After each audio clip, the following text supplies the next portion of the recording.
Omar Kholeif's job title, more often than not, is listed as curator or senior curator or curator and writer. But I think of Omar as a force of nature, or maybe put more precisely, a force of culture. Their thinking, writing, and exhibitions all carry their hallmark genius that definitely charts the logics and or illogics of our contemporary life world.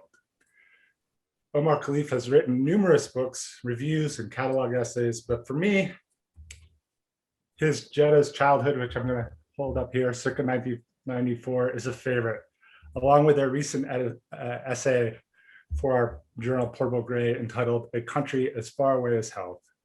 Both unflinchingly marry their considerable intellect to a personal narrative that is at once poetic and poignant. It is this bracing honesty that I think charges their curatorial work as well. The survey exhibitions of Michael Rackwitz, Bassem Magdi, Ottobong Nakanga at the MCA Chicago were each a revelation, both in terms of the artist's work and what exhibition design could be, and the kind of conversations that museums exhibitions can inaugurate. It's wonderful to have you back at the Gray Center, Omar. Thank you for being with us to share your work in progress. Thank you so much, Zach, and everyone at the Gray Center team. The Gray has been a beacon for me in Chicago when I was living there, and since then at the University of Chicago. And beyond being an incredible interlocutor over the years, Zach is also an incredible artist whose work I have followed and been extremely passionate to follow.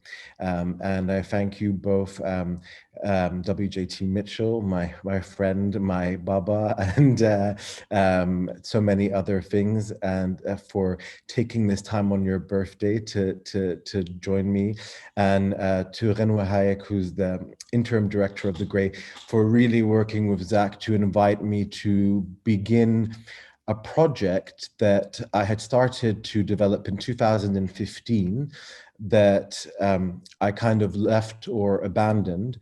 And the framework of this FarBar session has given me the will and the energy to try and put together some ideas into action, or into some kind of form that hopefully will become important to others. But I should preface that all of this is a work in progress, and that I am not speaking from a position of invincibility. So as Zach mentioned, we will begin with the preamble. I have always been an immigrant wherever I have lived. I left Egypt, where I was born, a few months old. Despite many returns, I did not ever know it as home. I lived in Britain, the United States, and Saudi Arabia, clenched within the bosom of my family's aspirations, which led them to a form of self-imposed exile. When I was a teenager, it became clear to me that I was a stranger to everyone. The racial slurs hurled at me on the grounds of our housing community in Anderston in Glasgow were the beginning. That is, until I would visit home. My father's family, many of whom hailed from the upper Egyptian city of Asyut, dubbed me rice pudding. Did your mama bleach you in the womb? You just keep getting whiter and whiter every time we see you. Soon you'll be mistaken for a kafir, or if you're lucky, a Chinese. They made little effort to suppress their giggles as I attempted to respond in my polyglot Arabic. When I returned to America for my first stretch as an adult in 2015, I was invited to reflect on my makeup, the constituent elements that slayed my tongue from slurring and swaying into the polyphonic sounds that they wanted to produce. I was to speak now in a persona that I was meant, or rather, forced to embody. At that point, I realized that I had been code switching, shifting accents, tones, and behaviors my whole life, not only speaking, but also writing in a foreign language, assimilating. In my childhood, my father coached me in the contours of the rounded BBC English and the sophisticated North American English hybrid of the mid-Atlantic. I was unclear why my Muslim parents constantly referred to Princess Di and JFK the Jr. as figures worth of adulation. Sitting here now, I realize that I want to interrogate the inherent contradictions, not merely of racial identification, but equally of its perception and, more frighteningly, its potential erasure. The affinities that I developed in my young adulthood were situated in the aftermath of the Black British art movement and Rashid Areen's post-colonial journal for text. Excuse me. In the UK, we were not yet an acronym, or so I thought. To be Black was an inclusive badge for everyone who was not white. I believed in some utopian form of solidarity, but anyone with a Muslim name, and let that be known, there are nearly 2 billion such people, any person who hailed from Afro-Asiatic land, I have come to know is still somehow expected to lie down and take a good beating for being who it is that they are. The acts of a small group of fundamentalists, I have been informed repeatedly, shall never be lived down, nor should they. But why are Aryan German kin not consistently treated in the same fashion? As a millennial, a term that it took me a while to identify with, I have watched the world devour the image of people like me and their collective identities on many a stage. I've been privy to everyone from presidents to school kids spewing bigoted rhetoric, seeing the Arabic-speaking world, which stretches from Mauritania in West Africa to Syria in West Asia, conflated with the violence of religious extremism. This is not simply a syndrome of racial prejudice or xenophobia, but a categorical field of hatred sparked and fanned by the ideological language instrumentalized by Western governments. It is a condition created and spoon-fed to a public by political commentators who far too often like to withdraw themselves from their own complicity in making history. I had assumed that by the time I had proved myself to whom else but white people, that this ship would sail past me. Instead, I was to abide by the sharp double edge. I was seen by those who I assumed were family as an alien, who was white as winter snow, as if it were a choice of my own. By strangers, acquaintances, and colleagues, I was subjugated to an entirely new form of presumptive prejudice. Did you attend a madrasa? Do you mean a school? No, I mean one of those terrorist training grounds.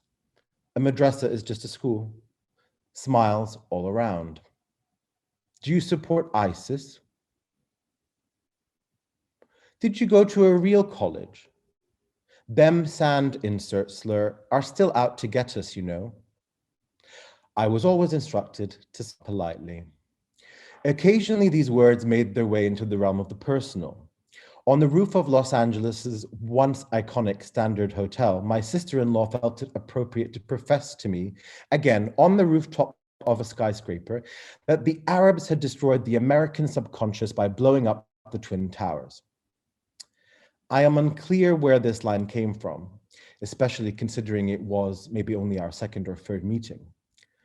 My partner, whiter than me, did not jump in to defend me. I had wanted to let Becky with the good hair know that most of them terrorists were not even Arab, but then I didn't want to Google 9/11 terrorists, paranoid as I was, nor did I think it appropriate to pass on the racial hatred to another subcategory of human. I remained silent and sipped my soda water. When 9/11 occurred, Baba was working in a hospital in Louisiana.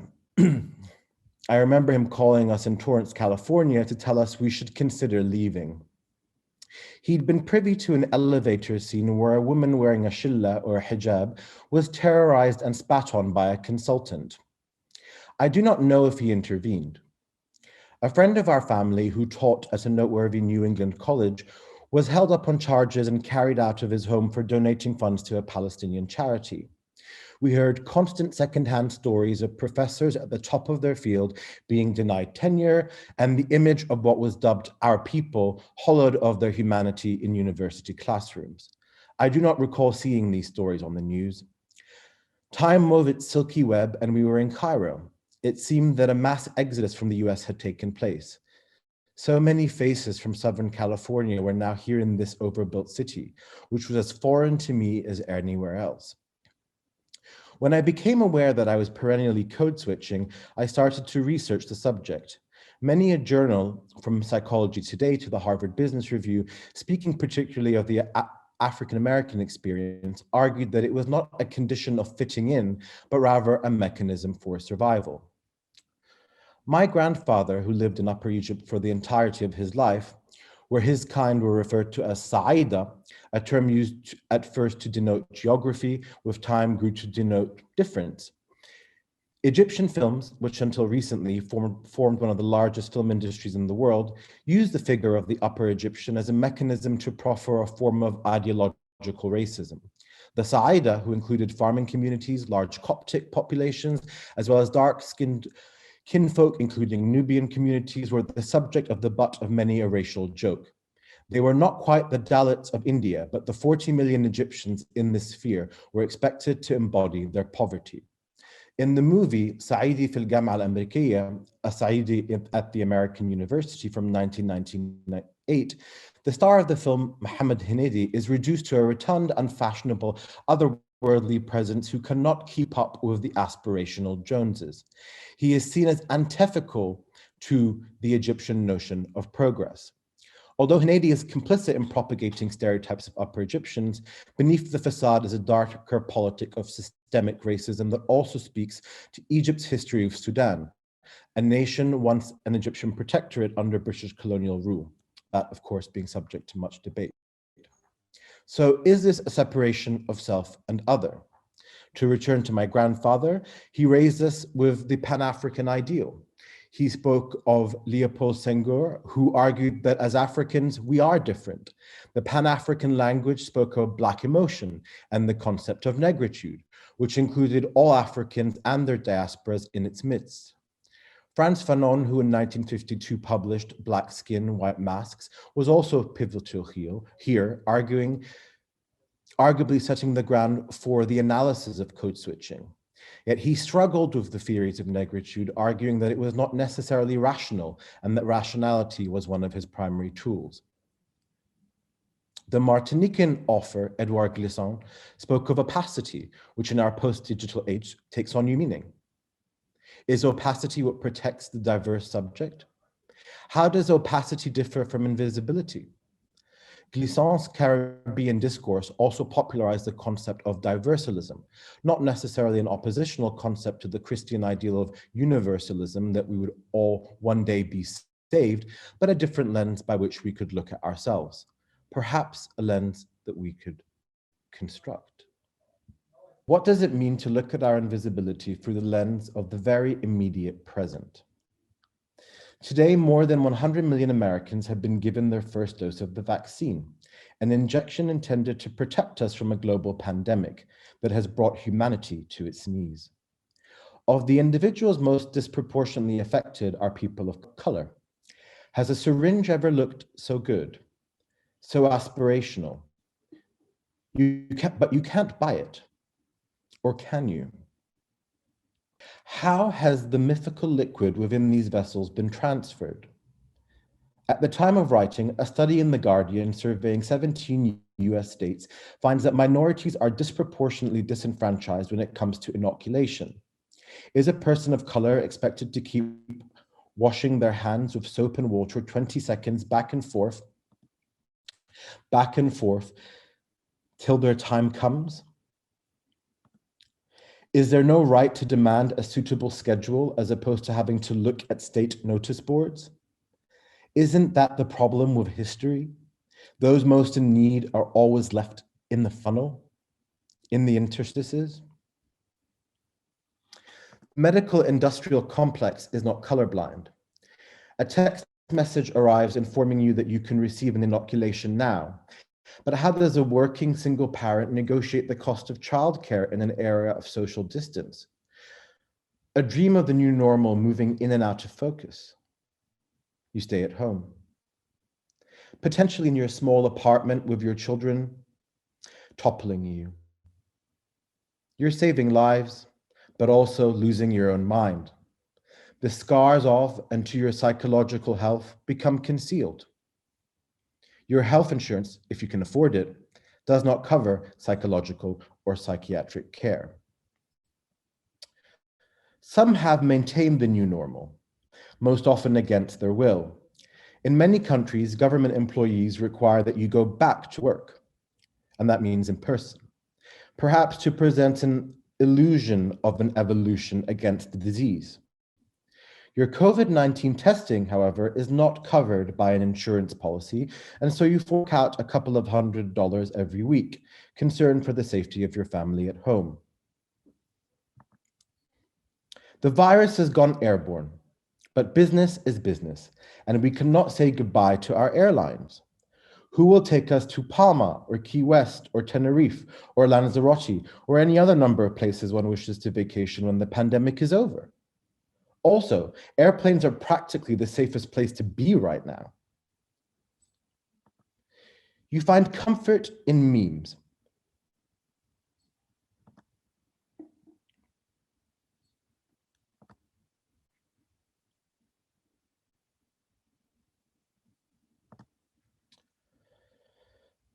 But your little funny ha-ha moment has just created a divisive rift between the North and the South, the East and the West. And so taking out to the streets, one is informed they will not comply. Does anyone really want to be made fun of? Oopsie, remember when we told you that airplanes were safe? Well, we didn't realize that there would be new variants of the disease that could spread and kill harder. Going nowhere. And just so you know, your ticket is non-refundable and not covered by your travel insurance. Remember this moment? I can't even pronounce it. Hydrochloroquine. Or this one? Remdesivir. I think that one rolls off the tongue more nicely. Expensive quick fixes. A dose of remdesivir cost upwards of $3,000 at the time of release. Who paid for the research and testing at the time? Tax dollars, naturally. Then this happened. I find the depersonalization of the black square to be insufficient here. A Minneapolis police officer put a black man in a chokehold and killed him by kneeling on him as if, was he kneeling for prayer? People watching, and poof, a life. We were privileged that BLM as a movement existed to take this story wide, not to keep it hermetically sealed in a box or on a government server until it was safe enough for the politicians to release it, i.e. outside of an election cycle. And when are we not in an election cycle? But some of us people of color felt troubled by images like this. It is not that solidarity with white people was the issue, in my opinion. It was that for many of us who work in organizations where the powers that be are largely white, we suddenly found ourselves on Zoom calls being informed by white people that we needed to create diversity task forces to battle racism. This may not be the case for everyone. I'm not speaking for everyone. But for many of the experiences that I have been privy to, white people have felt that it is their job to tell people of color what anti-racism and diversity means. Should those terms not be set by us? George Floyd became an icon for the dispossessed. In his death, he found new life, drawn and painted across boards and sheets of fabric across every city in the world. It was time to wake up. And in the midst of this, something historic happened. The first woman vice president on a ticket, who eventually became elected. The most senior woman in American politics. Kamala Harris is also the most senior African American or person of Indian heritage to ever hold public office in the United States, perhaps even in the so-called free world. Political scientists arguing on the impact of each state's power forces may choose to disagree. She attended Howard University, one of the historic Black colleges, But the media does what the media does. Some pundits took issue with her wearing Chuck Taylors. Now, for those who don't know, before Air Jordans, there were Chuck Taylors, the first mass-produced shoe designed by, for, improved by an African-American basketball player. Unlike Jordan, he was not the greatest of basketball players, or indeed the greatest basketball player of all time. However, he was still an important basketball player. His Wikipedia entry reads, salesman. I don't buy Kamala Harris's argument that these shoes are comfortable. I prefer my Adidas, but they most certainly are a heck of a lot more comfortable, affordable than a pair of Air Jordans. Converse, by the way, who produce and market the shoes, are a subsidiary of Nike, who we know, of course, famously produce the Air Jordans. So what happened to Kamala, and why am I mentioning this? Well, some dubbed her as inauthentic. Questions arose. Could she be trying to over-affiliate or over-associate with the Black community through her chucks because she was only half Black? Was this an attempt to hone in on her Blackness in favor of speaking of her Indian upbringing? Didn't her dad, who was Black, pass away when she was young? Didn't she put Black people in jail? She donned the chucks on her Vogue cover, another historic moment, by the way, which was subject to much critique. Her white husband defended her wearing her chucks on an evening magazine channel for the better part of what felt like too many minutes.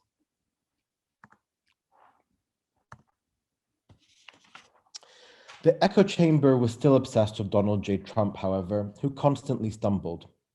The majority of his senior team had become infected with the COVID-19 virus. For some, this made the alternative to the Biden-Harris ticket so preposterous that perhaps it took some of the weight off of Kamala for a second. Now, bear in mind that these histories that I speak of, these visual histories, are not clearly aligned, but have been put together to create an argument. But what was our stalwart Biden ever accused of in terms of code switching, of embodying double consciousness to win his seat at the table? Did he have to earn his stripes in the same fashion, or was he the subject of the same scrutiny? Today, many violent demons are wielding their heads, specifically the so-called invisible hate that has affected East and Southeast Asian communities the world over. And please note, the delineation of East and Southeast Asian is one that I use because I speak these words from London at the moment, and I speak from a dual context of being British and American, where in the UK, Asians are associated with those from the Asian subcontinent. When Donald J. Trump called COVID-19 the China virus, he essentially gave license to consider Asians the bearer of all evil. They were the spawn brought forth to destroy the earth. The ripples of this first became visible to me in London in March of 2020, when a white man attempted to hurl a young woman, clearly of Asian descent, off of the overground train at Shoreditch High Street station. A group of us grabbed the man and shoved him off instead. Were this at the height of COVID-19, I doubt that any of us would have intervened, too afraid that the person's spittle could destroy our own lives and the lives of our families. But the hate has persisted, simmering beneath the surface, supposedly. Elderly women walking down the streets of New York City have been flung to the ground by white male strangers. A Thai man in his 70s in San Francisco was battered and abused to his death without cause while minding his own business. Now, people are speaking up. The violence that led to the murder of 8 women at a club in Atlanta mere days ago has made it evident that the problem cannot be sutured with a Band-Aid. We have to move beyond lip service. But what do we do when we are informed by legislators that these crimes are not necessarily hate crimes because the appropriate slurs may not have been uttered? Does this mean that we should return to code switching? Or rather to an opacity that leads us to a state of invisibility? Or is it about a systemic unlearning of what Ariella Aisha Azuli refers to as an act of unlearning imperialism? There is a lot to do here, and I cannot speak for all, but there are some things I could suggest, and I believe that the public sphere is a space where we should all be able to speak. I would, for example, interrogate the census and with that every racial category that we did not choose. I would demand all state funding be explained and distributed equally. I would want to redistrict, to push back against the historic violence of gerrymandering, and for this to be fulfilled with the utmost of transparency. We know that political systems and governments don't like to do that. Code switching is considered a subfield of linguistics. It is about accents and sounds, but over time it has come to encompass behavior. In the 2018 film Sorry to Bother You, our protagonist, played by Boots Riley, seen here, is confronted with having to put on a white voice to secure more profits as part of his telesales job. His girlfriend, on the other hand, is constantly seen donning ephemera, such as in this case, these oversized earrings, to awaken his conscience. Do not disappear. You are wildly original, she professes.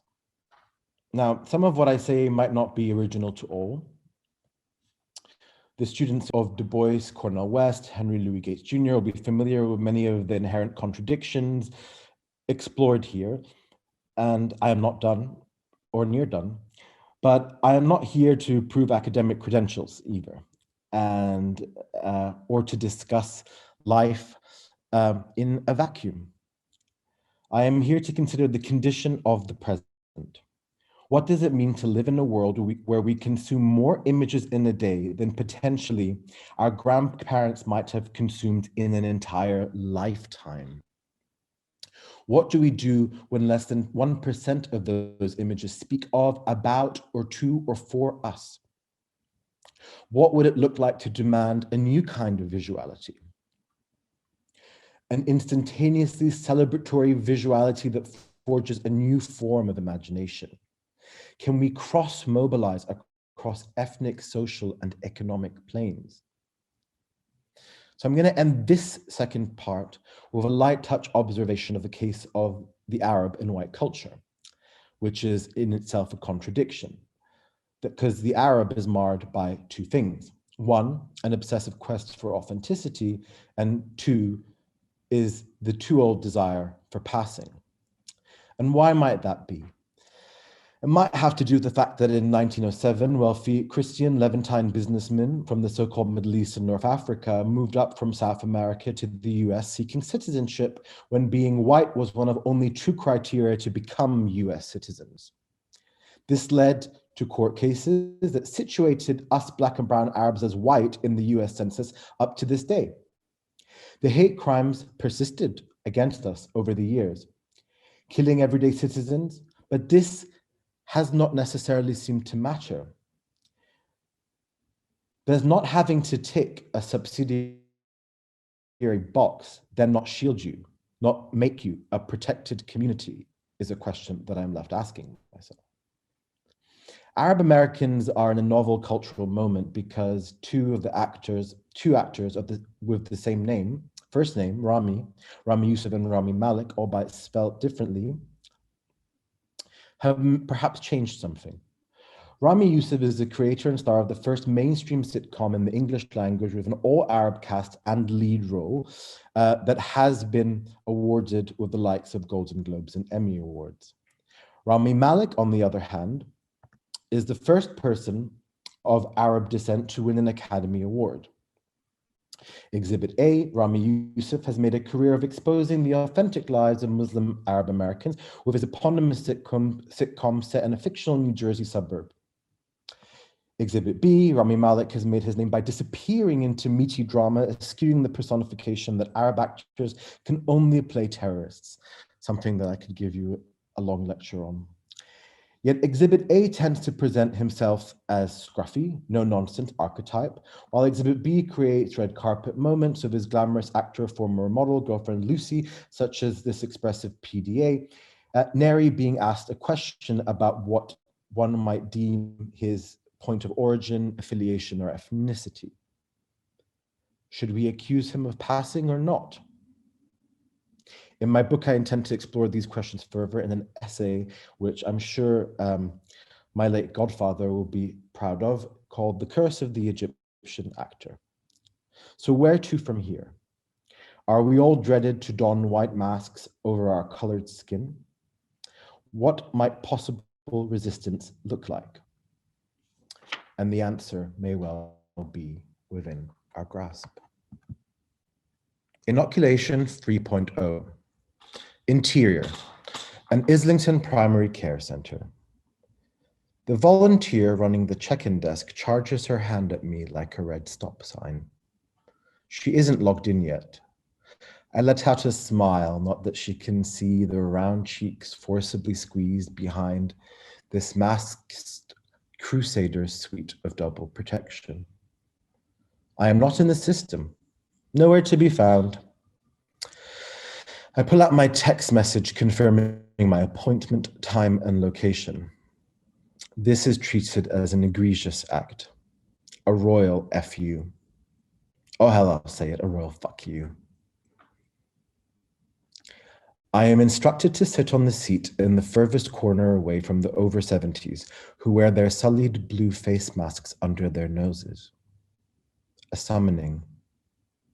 A diatribe about using phones in hospitals. Is it my turn? I am shepherded into a secondary vestibule to linger some more. No social distance anymore. We are clambered, herded into a narrow antechamber waiting to be infected before being protected. Linen sheets divide up desk space, evoking an atmosphere of camping, a world quickly spooled together by thin thread and fiber. Numerous faces make themselves known to me. I am instructed from off-screen to take off my jacket. It doesn't matter that I am trembling from the cold and that I am very sick. I must now take off my jacket. The bearer of my inoculation arrives.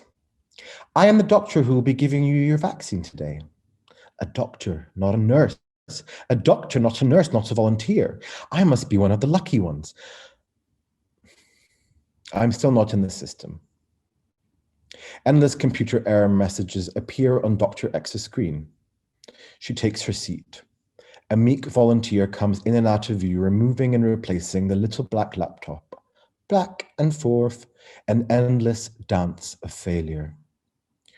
While that's getting fixed, let's get this sorted. She jabs, more like dabs me gently. I feel nothing. I did not see anything leave the syringe. Perhaps it was a test run. She remained silent, getting herself settled. This was most definitely a test run.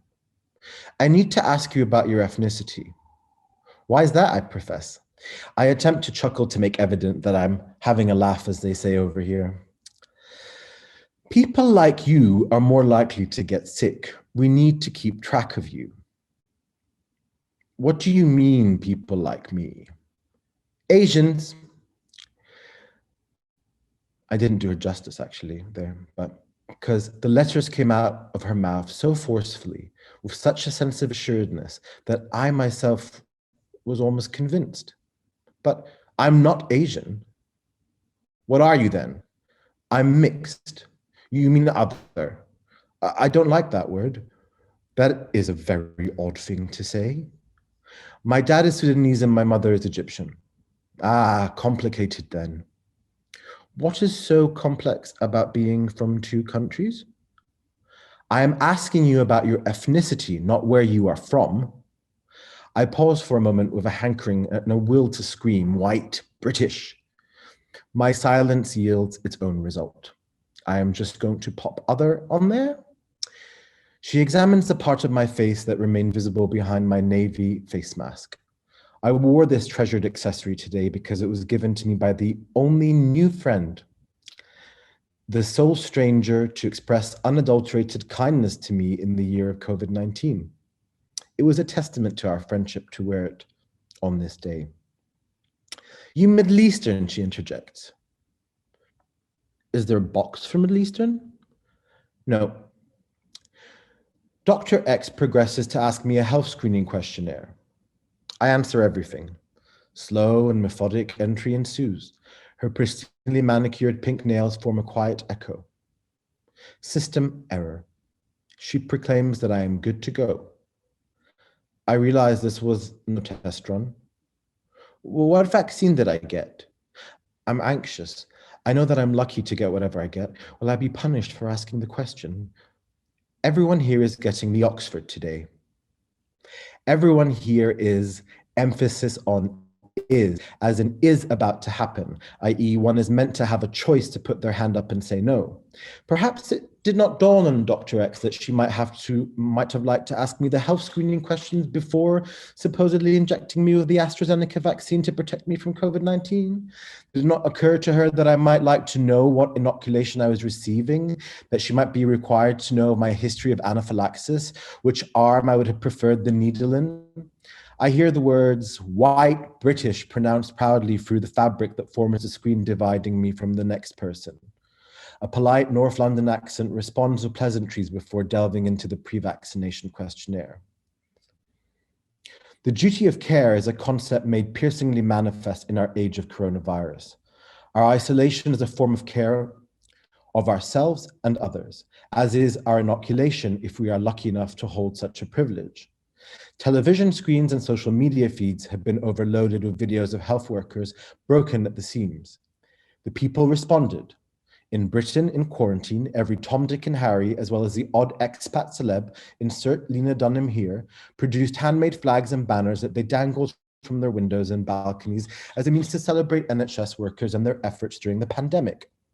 Instagram and Twitter hold that archive now. My father just so happens to be an NHS worker. He has pre-existing conditions and is not young. He has not taken more than a day off since the virus broke out.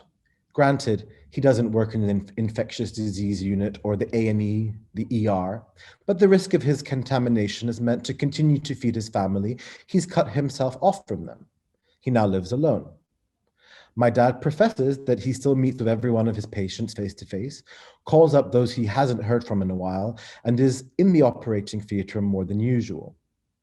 But the duty of care does not stretch across our health services. My estranged partner was informed over a broken telephone line on their lunch break that their heart was giving out and that they might have but a mere year to live. There was no active suggestion of a follow-up. I, on the other hand, pay a colossal amount for health insurance. One would expect for the duty of care to be embedded in the dollar signs that aggregate through my tremendous copay and monthly bills, which consume the lion's share of my income. What is left over after does not even cover my rent. Nonetheless, an endocrinologist who charges more than £350 for a 30-minute consult thought it appropriate to inform me that I have diabetes over a Zoom call. When I interject, I am interrupted. A script is written up and I am informed that there is a YouTube video that demonstrates how to jab myself. I email a follow-up. Well, what do I eat now? How do I live now? I thought it was a death sentence off script. I am greeted with silence. A couple of weeks tread by slowly and I am queried by the consultant secretary if I would like to book in for a follow-up. I think because of time that I should maybe stop here, but simply to say that to talking about the color, the notion of the color that the medical industrial complex sees, what do underwriters see? And then I go in to talk about concepts of representation.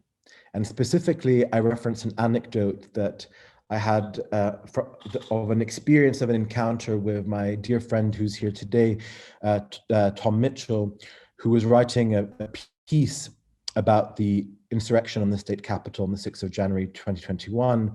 And there was a language that intimated that the capital was somehow sacred, as it is the representative political body for the US, et cetera, and I queried and challenged him by saying, well, actually, this year, 2021, is the most diverse election result in the world. And although 40% of the population in the US are people of color, and by 2050, there will be less white people than there are people of color in the US and in Europe, that despite that, in the most diverse year, only 23% of all representatives elected in the House and Senate are people of color. And then I discussed the difficulty of decoding those categories, because the categories are subdivided and lumped in together. And I discuss that in relation to the concept of minor feelings and the idea, which Kathy Park Hong mentions, that that minor feelings are what happen when we believe in the lies that we are told about our racial ethnicity, when we believe that American optimism trumps all. And so ultimately, what I try and come out of this is maybe thinking of the notion specifically of the context of the violence that's occurring to the Asian American community at this moment. And of course, sadly, there's a lot more violence that has occurred only in the days past against other communities. What does it mean to fight? And actually, is fighting the right way to think? Should we be actually thinking about a new form of creative imagination that aligns around the concept of dissonance and that brings people together in a kind of celebratory way? Why must we always be seen fighting back? Why can we not create a space for visuality, a space that isn't owned by Facebook, such as Instagram? And ultimately, that's the end goal of that text.